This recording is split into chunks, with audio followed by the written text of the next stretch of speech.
Hola, nosotros se supone que siempre estamos hablando de la ciudad y su arquitectura, pero hablamos de todo. Claro. Y discutiendo lo de siempre. No, eso no es así. Así, tenemos No. unos latidos medio arbitrarios, ¿no? Bueno, yo soy Jordi Masalles Y yo, José Enrique del Monte. y nosotros tenemos una sección en el Matutino Alternativo que se llama El Latido Urbano. Todos los viernes. Sístole y diástole. Bueno, y la ciudad también es una construcción, la ciudad también es algo que nosotros lo pensamos diariamente y lo sufrimos diariamente.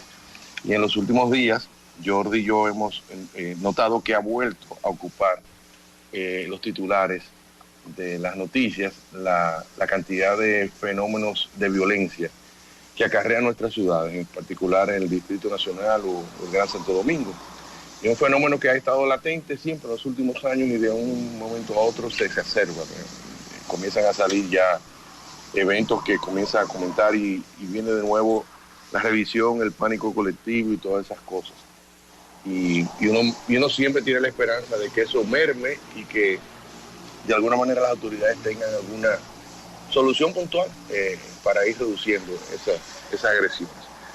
Y más allá de la violencia que tiene que ver con los asaltos de carteristas que atan el motor, a punta de pistola que entran en los comercios, ese tipo de cosas, también a esto se le suma la violencia en el diario vivir que la ciudad provoca. Lo sufrimos nosotros lo que conducimos a través del tránsito y como vemos cada minuto que estamos conduciendo violencia de ambas partes, tanto nuestra como de quien está alrededor nuestro. Lo vemos también cuando somos peatones, la indefensión del peatón y la indefensión precisamente de las mujeres peatones, que además de los asaltos también son víctimas de muchísimo acoso. Y tengo muchas amigas y muchas estudiantes que me dicen que no se atreven a caminar en la ciudad porque de alguna manera se sienten una posición de debilidad grandísima. Y también la indefensión en cuanto en la ciudad la violencia que acarrea por los horarios. O sea, es una ciudad que solamente se puede recorrer con cierta seguridad, se puede decir, en horas diurnas, pero ya en las horas nocturnas se recoge. Nosotros hemos notado, y lo hemos comentado Jordi y yo, que después de la pandemia se quedó como una forma de vida de que a partir de las 8 de la noche la gente se recoge. Eso lo hemos heredado de la pandemia y ya incluso los tapones que antes, cuando uno salía de su oficina, todavía a las 8 había muchos tapones. Ya a las 7:15, en el caso mío, ha bajado muchísimo el tapón. Y es que la gente se refugia en su casa. Y entonces es una ciudad que está siguiendo hacia aspectos diurnos y su potencial nocturno se ve reducido. Ayer vimos la información de las asociaciones de transportistas del Distrito Nacional, donde informan que a partir del lunes van a reducir el horario de servicios en la noche. Es decir, antes de tener horario 24 horas o hasta las 12 de la noche, ahora las unidades serán cada vez menos. Y eso, la movilidad urbana se reduce y eso incrementa también el sentido de inseguridad. Se incrementa la inseguridad en las ciudades. Porque las ciudades, dos factores fundamentales para que una ciudad esté un poco más segura, es la cantidad de personas circulando alrededor tuyo y la iluminación de todos sus espacios. La iluminación atrae al ser humano y le da seguridad, igual que la cantidad de personas. Cuando estas dos cosas además fallan, se incrementa también un fenómeno social, que es la delincuencia urbana. Y esto es una de las ramas más complejas del urbanismo, porque tiene ya que manejar una serie de datos y estrategias de otras disciplinas, que tiene que ver con muchas aristas, pero hay que enfrentarlas porque es la manera de que la ciudad crezca y que la dinámica comercial y económica en sentido general financiera también se fortalezca. A medida que las ciudades son peligrosas, las inversiones se reducen y el intercambio de los seres humanos también le pasa lo mismo. Y hay algunas estadísticas. Nosotros, los que vivimos aquí, nos escandalizamos con nuestros niveles de delincuencia y nos debe importar porque aquí es que vivimos. No nos interesan mucho éxitos en otros lugares, pero a veces uno tiene que hacer comparaciones, como las comparaciones que hemos hecho del tránsito y todas esas cosas. Y entre las 10 ciudades más peligrosas del mundo no está Santo Domingo, ni siquiera entre las 20. Sin embargo, entre esas 20 ciudades más peligrosas del mundo sí aparecen muchas ciudades latinoamericanas. Y yo creo que el temor también nuestro es, si Santo Domingo se va encaminando hacia esas estadísticas de ocupar posiciones cimeras en cuanto a los indicadores de violencia. Por ejemplo, en las 20 ciudades más peligrosas del mundo, hay 5 de México, 3 en Venezuela y 2 en Brasil, 1 en Honduras y San Juan, Puerto Rico, que la tenemos bastante cerca. Estamos hablando de índices de violencia, y cuando hablamos de violencia incluye homicidios, que son muy altos. Aunque en Santo Domingo se produce homicidios, obviamente, pero la queja de todo el mundo no necesariamente son los homicidios, sino los asaltos. Y el raterismo, que son de las condiciones que no hace que nuestra ciudad se desluzca muchísimo. Entonces, Jordi. No, iba a decir que específicamente en cuanto a asesinatos, a homicidios, las ciudades más peligrosas, tal como dice José Enrique, la ciudad más peligrosa del mundo en cuanto al rango de homicidios por cada 100.000 habitantes es nada más y nada menos que El Salvador. El segundo país, lo voy a leer un poco en orden para que tengamos una idea de lo que es nuestra América Latina, ¿no? Jamaica es el segundo, Lesoto, que está en África, es el tercero, Honduras es el cuarto, Belice es el quinto, Venezuela es el sexto, San Vicente y las Granadinas es el séptimo, Suráfrica es el octavo, Saint Kitts y Nevis, Nigeria y Bahamas. Extrañamente, yo estuve en Bahamas este fin de semana pasado y no sabía que Bahamas era el 12º país más peligroso del mundo. Por suerte no tuvimos tiempo de salir del resort donde estábamos en la convención. Y después le sigue Trinidad Tobago, México, Anguila, San Martín, Brasil, Dominica, Colombia y Guatemala. O sea, fíjate que en toda esa lista nada más está Lesoto y está Suráfrica y Nigeria, que son de África los 3 países. Después el resto está en América Latina, porque sí, América del Norte no entra. Y lo interesante es que la lista que ha leído Jordi, compartido Jordi, tiene que ver con números fríos de homicidios por cada 100.000 habitantes. Ahora bien, una cosa es esa data y otra es la percepción de inseguridad. Jordi dice que acaba de venir de un país que está en la lista y él no se dio cuenta de esa fama a nivel de indicador que tiene Bahamas. Es posible que él estuviera enclaustrado en su hotel y no saliera. Pero sin embargo, cuando nosotros nos imaginamos recorrer el mundo, en nuestra percepción no tenemos a Bahamas como un lugar peligroso. Sí tenemos a El Salvador, sí tenemos a Tijuana, México, por ejemplo, o a Ciudad Juárez. Nosotros imaginamos que en Ciudad Juárez, si vamos allá, no nos vamos a poder mover. O por ejemplo, ciudades brasileñas como Fortaleza o Río de Janeiro, que son ciudades que, más allá de su fama, también tienen una fama negativa. En el caso de Santo Domingo, quizás nosotros no tenemos los indicadores tan altos de homicidios, pero el día a día la gente te comenta que hay un problema grande, principalmente para el peatón, la gran masa que se mueve peatonalmente.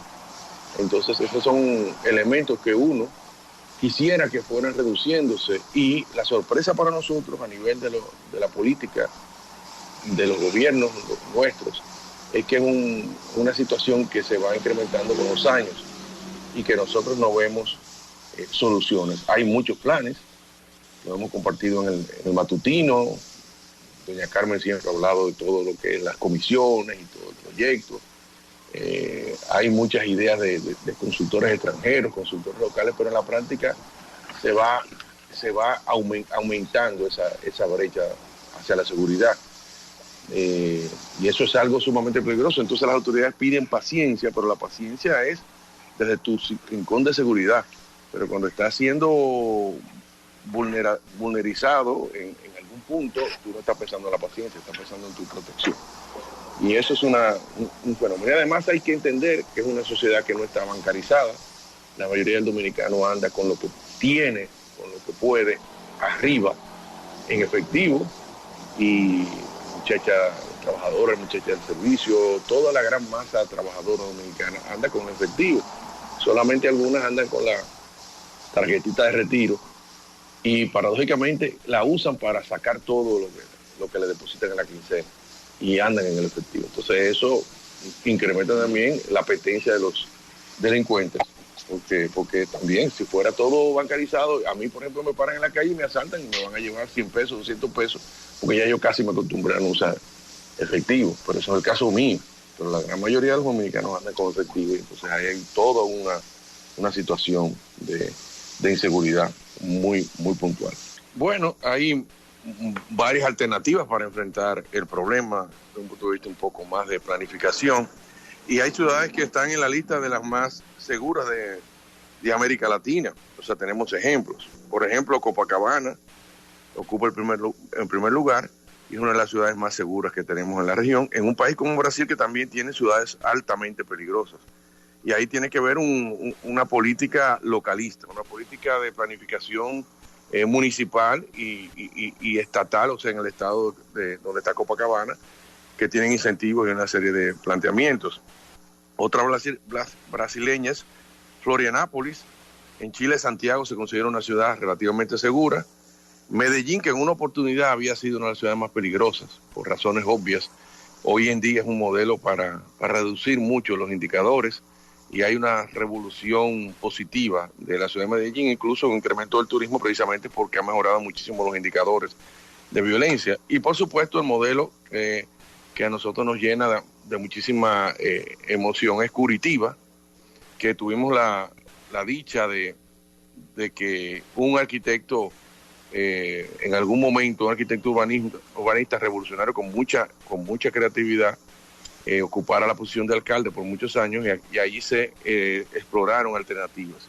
Y la violencia urbana radica precisamente de la diferenciación económica de los habitantes. Mientras más homogénea es la economía, se reducen los actos de violencia, y mientras más democráticos son los espacios públicos, también se reduce la violencia. Paradójicamente, en vez de aislarnos, en vez de tener elementos de separación, la práctica y las teorías han demostrado que la apertura y la relación directa entre lo público y lo privado reduce los indicadores.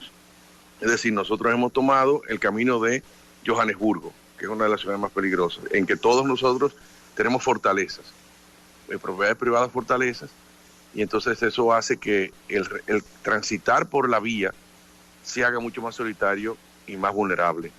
Y entonces en las ciudades donde la relación de esa primera planta, esa relación del suelo con el edificio, con la vivienda, sea abierta, ligada al espacio público, ahí las ciudades son todavía muchísimo más seguras. No se trata de que haya solamente muchos policías, mucha vigilancia, muchas cámaras, sino que eso impacta positivamente en el entorno muchísimo. Nosotros también hemos visto estudios donde crear muchos espacios públicos y fomentar actividades en espacios públicos de diferentes ámbitos, no sectorizados para una parte de la socioeconómica de la población, sino para todo tipo de público, reduce la tensión de la vulnerabilidad. Obviamente también tiene que ver mucho con el programa de respuesta, o sea, cuando tú tengas un evento, ¿cuál es la respuesta de las autoridades ante ese evento? Es decir, si tú llamas por una situación y no llega nunca la policía, no llega nadie a socorrerte, bueno, pues obviamente ahí eso es terrible, y entonces tiene que estar acompañado todo de un programa integral de seguridad ciudadana, que no es militarización urbana, ni es una ciudad cerrada y una ciudad con toque de queda y nada de eso, sino todo lo contrario.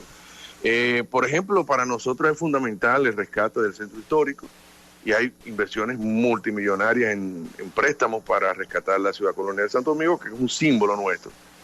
Pero la ciudad colonial se torna a veces peligrosa, aunque en el caso particular mío, yo nunca he tenido ningún evento, ni me he sentido nunca con una aprehensión de vulnerabilidad, pero los casos abundan los casos diariamente. En estos días, gente normal que estaba jugando dominó tradicionalmente en las esquinas, bueno, pues los asaltan, se aparecen unos motoristas y los asaltan. Esas cosas hay que cuidarlas porque se trata de un lugar muy sensible para fines de promoción y fines de inversión. Y así sucesivamente. O sea, queremos tocar ese tema porque, como dijimos en un principio, las autoridades piden paciencia, y o sea, la campaña nosotros vemos en los periódicos, en la televisión, en los medios de las redes, vemos que van y se meten en los barrios y se abrazan con todo el mundo y escuchan, pero la práctica es compleja, es muy compleja, y yo no puedo decir, y no podemos, creo que Jordi tampoco lo afirmaría, que los ayuntamientos no se preocupan por este tipo de cosas. El tema es la capacidad de respuesta que tienen. O sea, hay un día a día, una burocracia, que para los planes mayores se van postergando. Se van estudiando, pero se van postergando por miles de razones, inclusive razones culturales y tradicionales de nuestra manera de hacer política, ¿no? Y llega un momento que tenemos que cambiar, porque al final, ayer hubo en Twitter, alguien puso, si yo pudiera irme de Santo Domingo, me fuera definitivamente. Y es sorprendente la cantidad de jóvenes que contestaron ahí. Estoy hablando cientos y cientos de jóvenes. La mayoría que quisiera irse, y no estamos hablando solamente por razones de oportunidades económicas, sino por esta calidad de vida de la ciudad. Es una ciudad que aterra, tanto que aterra que todos los fines de semana la gente huye de ella y se va fuera de Santo Domingo a disfrutar de otros ambientes, otros espacios de la República, ¿no? Por esto, por abandonar un poco la rutina de la carga que tiene Santo Domingo.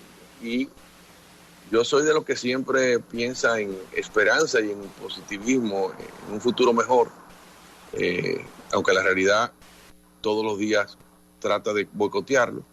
Pero pienso que Santo Domingo tiene muchísimas condiciones para transformarse. Gracias por estar aquí Síganos en las redes sociales. y suscríbete al canal de YouTube.